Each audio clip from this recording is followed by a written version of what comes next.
Hi, it's Friday and time to look back at what happened at Queen's Park this week.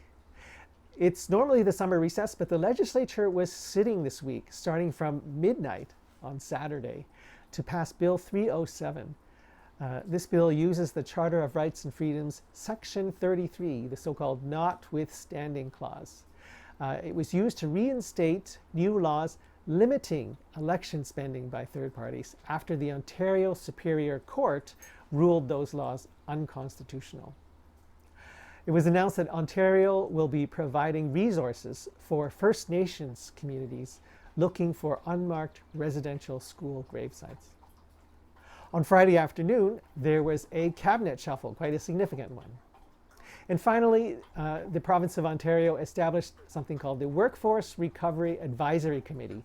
It was established to make recommendations on employment laws and training programs. Keep watching to find out more, or join me next week as I talk about what happened at Queen's Park.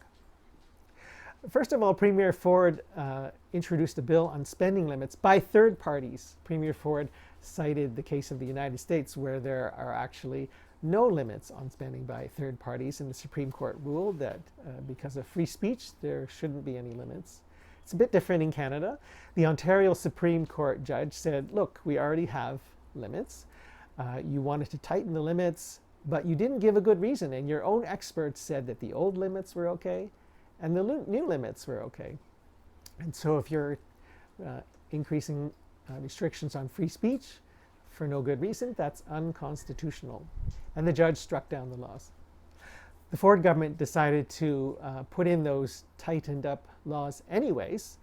And the reason probably was that recent advertisements by third parties have tended to be against the Progressive Conservative Party.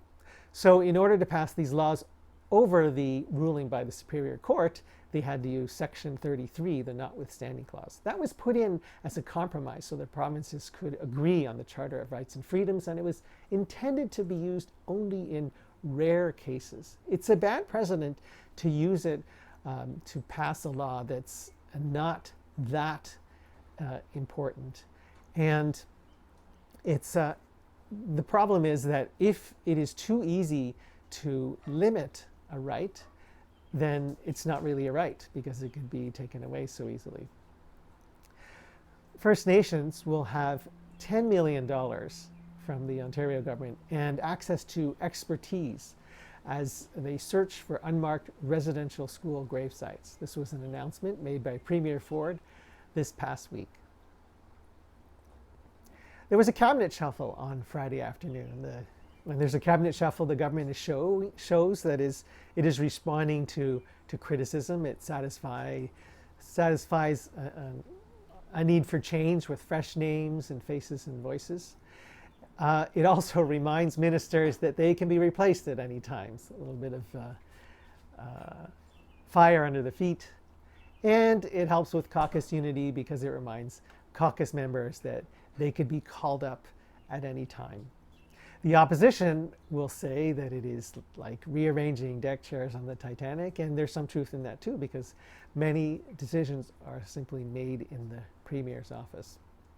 There were a lot of appointments, about 15 new appointments, including a new long-term care minister, which is an admission that the provincial government has to do better. However, Premier Ford doesn't seem to have a deep bench. He appointed Rod Phillips, the former finance minister, as the new long-term care minister. And you may remember that he was forced to resign as finance minister at the end of 2020 for going on vacation on an island in the Caribbean when the Ontario government's guidance was to not travel during the second wave of the pandemic. And finally, the Workforce Recovery Advisory Committee was established. That's really important to me, I think, because the recovery of jobs after the pandemic is important for the economic recovery. We need workers as productive as possible. That's the ultimate source of material prosperity. So this committee is going to advise on employment laws and training programs. It's going to consider technological change and changes to what it means to have a workplace. There's a lot of non-traditional workplaces now. That's all been accelerated by the pandemic, so I think it's important to have a look and see if laws need to be adjusted. The committee will also look at skills development needs in the economy after the pandemic. The committee is composed of executives, employment lawyers, academics, and it seems strangely no union representative. I'll be very interested to see what they say. They'll be reporting this fall. If you like these videos, please follow me on social media and tell me what you think in the comments below. Otherwise, please join me next week as I talk about what happened at Queen's Park.